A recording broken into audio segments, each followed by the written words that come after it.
नमस्कार साथियों, स्वागत है आपका आरएससीआईटी परीक्षाओं तथा सभी प्रतियोगी परीक्षाओं के लिए अति महत्वपूर्ण प्रश्नों की इस प्रश्नोत्तरी में।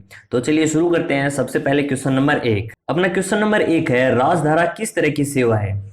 तो देखिए, जो राजधारा है ये राजस्थान सरकार द्वारा बनाया हुआ पोर्टल है। तो ये किस सेवा के तहत आता है, तो ये आता है जीआईएस के तहत। ज्योग्राफिकल इंफॉर्मेशन सिस्टम इसका जीआईएस का फुल फॉर्म है और ये जीआईएस कैटेगरी के अंदर आता है राजधारा। अब देखिए, राजधारा की पोर्टल कुछ इस प्रकार से अपने पास दिखाई देगी। ये है अपनी राजधारा की वेबसाइट gis.rajasthan.gov.in। यहां से अपना पोर्टल ओपन होता है जिसके अंदर यूजर आईडी पासवर्ड डाले जाते हैं और कुछ इस प्रकार से अपना डेस्कटॉप दिखाई देगा। अगला क्वेश्चन है, बीआरएसवाई भामाशाह रोजगार सृजन योजना में किस तरह के बैंक हिस्सा लेते हैं। अब देखिए, किस तरह के बैंक इसके अंदर हिस्सा लेते हैं। सबसे पहले अपन बात करें तो बीआरएसवाई है क्या। ये बीआरएसवाई की फुल फॉर्म होती है भामाशाह रोजगार सृजन योजना। अब देखिए क्या कार्य होता है इसका, किस तरह की ये योजना है, किस तरह कार्य करता है। जो बेरोजगार लोग हैं उन बेरोजगार लोगों को आत्मनिर्भर बनाने के लिए ये योजना काम में ली जाती है। किस प्रकार ली जाती है, जैसे कोई बिजनेस ओपन करना चाहता है, कोई लघु उद्योग ओपन करना चाहता है, तो उसके लिए इस योजना के तहत न्यूनतम दर के ऊपर अपने जो गवर्नमेंट है वो लोन देती है।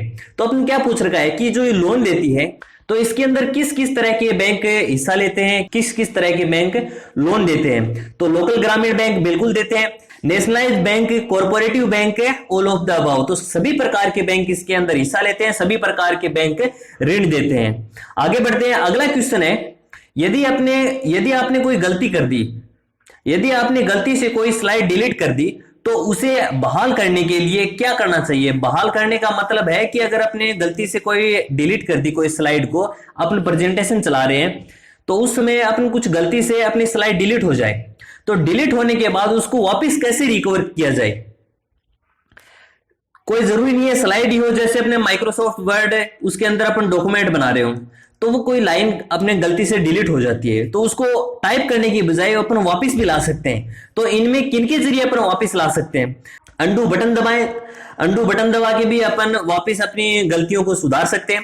कंट्रोल जेड दबाएं, बिल्कुल अपन कंट्रोल जेड दबा के भी अपनी जो डिलीट किया है अपने वो वापस ला सकते हैं। कंट्रोल जेड दबाएं और अंडू बटन दबाएं, तो अपना इसका आंसर क्या हो जाएगा, सी। अब देखिए, अंडू का भी यूज कर सकते हैं और अंडू की शॉर्टकट की होती है कंट्रोल प्लस जेड।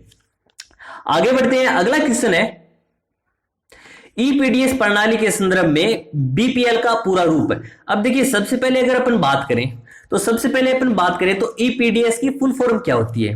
तो अपनी ईपीडीएस की फुल फॉर्म होती है public distribution system. Public distribution system.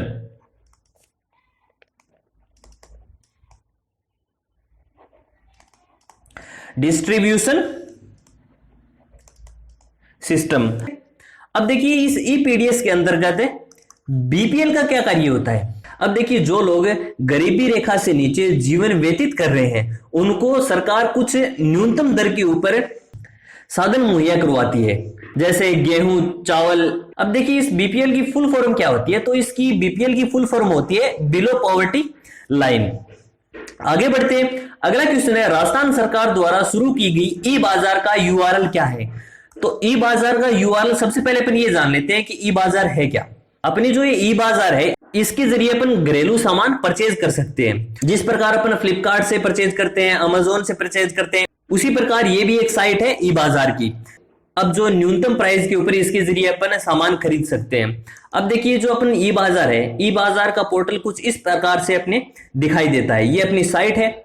अब जब भी अपन ई बाजार को ओपन करेंगे तो अपने सामने कुछ इस प्रकार से अपना डेस्कटॉप ओपन हो जाता है। ये है अपनी ई बाजार। अब देखिए, इस ई बाजार का यूआरएल क्या है, तो अपना इस ई बाजार का यूआरएल है https://www.ebazar.rajasthan.gov.in। आगे बढ़ते हैं। अगला क्वेश्चन है, कंप्यूटर साक्षरता दिवस कब बनाया जाता है। तो अपना कंप्यूटर साक्षरता दिवस 2 दिसंबर को बनाया जाता है। तो और और यदि हमसे पूछ ले कि सबसे पहले कब बनाया गया था, तो सबसे पहले अपन कंप्यूटर साक्षरता दिवस बनाया गया था 2001 को, 2 दिसंबर 2001 को बनाया गया था। आगे बढ़ते हैं, अगला क्वेश्चन है, निम्न में से कौन एक कंप्यूटर के प्रोसेसर का प्रकार नहीं है? तो इनमें कौन सा कंप्यूटर के प्रोसेसर का प्रकार नहीं है? तो इसके अंदर एंड्रॉयड कंप्यूटर के प्रोसेसर का प्रकार नहीं है। ये किसका है? ये मोबाइल के प्रोसेसर का प्रकार है। आगे बढ़ते हैं, अगला क्वेश्चन है, कंप्यूटर का सबसे मूलभूत प्रोग्राम कौन सा है? कंप्यूटर का सबसे मूलभूत प्रोग्राम कौन सा है? तो सबसे मूलभूत प्रोग्राम है ऑपरेटिंग सिस्टम। इसके अलावा जो अपना कंप्यूटर है वो कार्य नहीं करेगा। ये हार्डवेयर और सॉफ्टवेयर के मध्य कम्युनिकेट का कार्य करता है, और इसके अलावा जो अपने सिस्टम के अपने जो कंप्यूटर है उसके अंदर सभी चीजें सही ढंग से कार्य कर रही हैं, उन सभी को मैनेज करता है। आगे बढ़ते हैं, अगला क्वेश्चन है, ओटीपी का पूरा नाम क्या है? तो इसमें ओटीपी का पूरा नाम क्या है? सबसे पहले ये जान लेते हैं ओटीपी है क्या। जब भी कोई अपन ऑनलाइन ट्रांजेक्शन करते हैं, किसी को डेबिट कार्ड से कर सकते हैं, नेट बैंकिंग से कर सकते हैं, एटीएम कार्ड से कर सकते हैं, किसी भी माध्यम से करो। अब जो अपने रजिस्टर्ड मोबाइल नंबर दिए हैं, जो बैंक में अपने नंबर दिए हैं, उनके ऊपर 6 डिजिट का कोड आता है। इन कोड को ही ओटीपी कहा जाता है। अब अपन बात करें तो ओटीपी की फुल फॉर्म क्या होती है? तो ओटीपी की फुल फॉर्म होती है वन टाइम पासवर्ड। आगे बढ़ते हैं, अगला क्वेश्चन है, टेबल बनाते समय एमएस वर्ड के अंदर माउस पॉइंटर डैश के जैसा दिखाई देता है। अपन जब भी अपन टेबल बना रहे हैं माइक्रोसॉफ्ट वर्ड के अंदर, उस समय अपना जो माउस का पॉइंटर है, उस समय अपना माउस का पॉइंटर किस तरह से हो जाता है? तो वो पेंसिल के आकार में कन्वर्ट हो जाता है जब भी अपन जो टेबल है उसको इंसर्ट करते हैं। आगे बढ़ते हैं, शॉर्ट क्वेश्चंस की तरफ बढ़ते हैं। फ्लॉपी डिस्क, सीडी, डीवीडी एवं पेन ड्राइव किस प्रकार की स्टोरेज डिवाइस है? तो देखिए ये किस प्रकार की स्टोरेज डिवाइस है? ये है अपनी रिमूवेबल। किस प्रकार की है? रिमूवेबल। अब देखिए रिमूवेबल का मतलब क्या हुआ? जैसे अपनी ये है, अब इसे कहा जाता है फ्लॉपी डिस्क, इसे कहते हैं सीडी डीवीडी, इसे कहते हैं पेन ड्राइव। ये अपने सीपीयू है या फिर लैपटॉप है, उसके अंदर बाहरी रूप से अपन इसके अंदर कनेक्ट कर सकते हैं। तो इसी प्रकार आवश्यकता अनुसार इनको निकाल भी सकते हैं और अपने सीपीयू के साथ अटैच भी कर सकते हैं, इसलिए इन्हें रिमूवेबल डिवाइस कहा जाता है। आगे बढ़ते हैं, अगला क्वेश्चन है, ऑपरेटिंग सिस्टम में एक ही समय में एक से अधिक एप्लीकेशनों को चलाने की क्षमता को कहते हैं। अब देखिए जैसे अपन गूगल क्रोम चला रहे हैं, उस समय गूगल क्रोम चलाते चलाते अपन एमएस ऑफिस का भी यूज में ले रहे हैं, एमएस ऑफिस के अंदर माइक्रोसॉफ्ट वर्ड चला रहे हैं, तो उन दोनों एप्लीकेशन चला रहे हैं। उन दोनों एप्लीकेशन को चलाना क्या कहलाता है? तो उन दोनों एप्लीकेशनों को एक साथ चलाना कहलाता है मल्टीटास्किंग। क्या कहलाता है? मल्टीटास्किंग।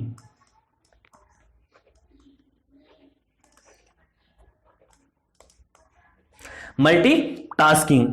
अगला क्वेश्चन है, सिंगल लेवल की तुलना में किस ऑप्शन के द्वारा आइटम्स को विभिन्न लेवल में दिखाई दे सकते हैं? तो सिंगल लेवल के अलावा अपन किस में देख सकते हैं? मल्टी लेवल लिस्ट में देख सकते हैं। किस में देख सकते हैं? मल्टी लेवल लिस्ट में, मल्टी लेवल लिस्ट में। आगे बढ़ते हैं, अगला क्वेश्चन है, एमएस एक्सेल 2010 में किसी भी वर्कशीट का नाम मैक्सिमम कितने कैरेक्टर में हो सकता है? अब जब भी अपन एक्सेल की फाइल को सेव करते हैं, तो सेव करने से पहले अपन किसी नाम से उस फाइल को सेव करते हैं, तो वो नाम ज्यादा से ज्यादा कितने अक्षरों का होना चाहिए? तो वो होना चाहिए 31 कैरेक्टर का। 31 कैरेक्टर से ज्यादा अपन यूज में नहीं ले सकते। आगे बढ़ते हैं, अगला क्वेश्चन है, एक सिंगल मीडिया फाइल जिसमें आर्ट, साउंड, एनिमेशन या मूवीज शामिल होते हैं कहलाती हैं। तो वो क्या कहलाती है? वो कहलाती है एक छोटी सी क्लिप कहलाती है। क्या कहलाती है? क्लिप। आगे बढ़ते हैं, पिछली क्लास के रिवीजन की बात करें तो कौन सा प्रिंटर अच्छी गुणवत्ता वाले वेक्टर ग्राफिक्स को छापने का काम करता है? तो कौन करता है? वो करता है प्लॉटर। आगे बढ़ते हैं, कंप्यूटर को ऑन करने की प्रक्रिया कहलाती है, कंप्यूटर को ऑन करने की प्रक्रिया कहलाती है बूटिंग, और ऑफ करने की प्रक्रिया कहलाती है शटडाउन। आगे बढ़ते हैं, अगला क्वेश्चन है, प्रधानमंत्री जन धन योजना की शुरुआत कब हुई थी? तो प्रधानमंत्री जन धन योजना की शुरुआत हुई थी अगस्त 2014 को। आगे बढ़ते हैं, कुछ खरीदने और बेचने के काम आने वाली वेबसाइट किस कैटेगरी में आती हैं? तो किस कैटेगरी में आती हैं? वो ई कॉमर्स की कैटेगरी में आती हैं। आगे बढ़ते हैं, अगला क्वेश्चन है किसके जरिए आप वर्तमान डॉक्यूमेंट की किसी लोकेशन को दूसरे डॉक्यूमेंट या वेबसाइट से जोड़ सकते हैं। तो किसके जरिए जोड़ सकते हैं, वो जोड़ सकते हैं अपन हाइपरलिंक के जरिए। आगे बढ़ते हैं, अगला क्वेश्चन है निम्न में से कौन सा औसत का सही सूत्र है। तो इनमें से औसत का सही सूत्र है एवरेज A1:A10। आगे बढ़ते हैं, अगला क्वेश्चन है पावर पॉइंट में स्लाइड चेंज होने पर जो प्रभाव प्रदर्शित होता है उसे कहते हैं। तो उसे क्या कहते हैं, उसे कहते हैं स्लाइड ट्रांजिशन। आगे बढ़ते हैं, अगला क्वेश्चन है डेटा और सूचनाओं को समझने में आसान व आकर्षक तरीके में विजुअल रूप से रिप्रेजेंट करता है। तो कौन करता है, वो करता है अपना चार्ट करता है। आगे बढ़ते हैं, ईमेल पते को ध्यान में रखते हुए सही विकल्प चुने। ईमेल एड्रेस है उसके अंदर उसमें अपन खालिस्तान नहीं छोड़ सकते और उसमें @ का यूज करते हैं। तो इनमें ए और बी दोनों ही ऑप्शन सही हैं। आगे बढ़ते हैं, एंड्रॉइड फोन के सॉफ्टवेयर का वर्जन जानने के लिए डायल करें। तो किसके जरिए अपन कर सकते हैं, *#1234#। आगे बढ़ते हैं, शॉर्ट क्वेश्चंस की तरफ बढ़ते हैं। पिछली क्लास के कौन सी युक्ति 2 GB आंकड़े संग्रहित करने हेतु प्रयोग में नहीं लाई जाती। तो कौन सी मेमोरी 2 GB आंकड़े संग्रहित नहीं कर सकती, वो नहीं कर सकती अपनी सीडी नहीं कर सकती। सीडी की फुल फॉर्म होती है कॉम्पैक्ट डिस्क। क्या होती है, कॉम्पैक्ट डिस्क।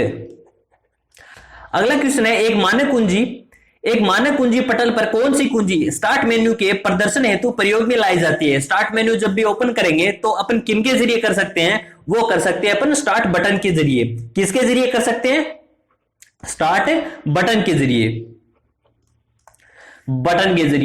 आगे बढ़ते हैं, अगला क्वेश्चन है विशिष्ट स्तंभों को चिन्हित करने की प्रक्रिया ताकि वे पंक्तियां व स्तंभ को देख सकें। तो किनके जरिए कर सकते हैं, वो कर सकते हैं अपन फ्रेजिंग के जरिए। आगे बढ़ते हैं, अगले क्वेश्चन की तरफ बढ़ते हैं, यदि आप अपने फोटो एल्बम को निरंतरता के साथ देखना चाहते हैं तो आप किसका प्रयोग करेंगे। तो अपन करेंगे कंटिन्यूसली लूप का यूज। किसका यूज करेंगे, कंटिन्यूसली लूप का यूज।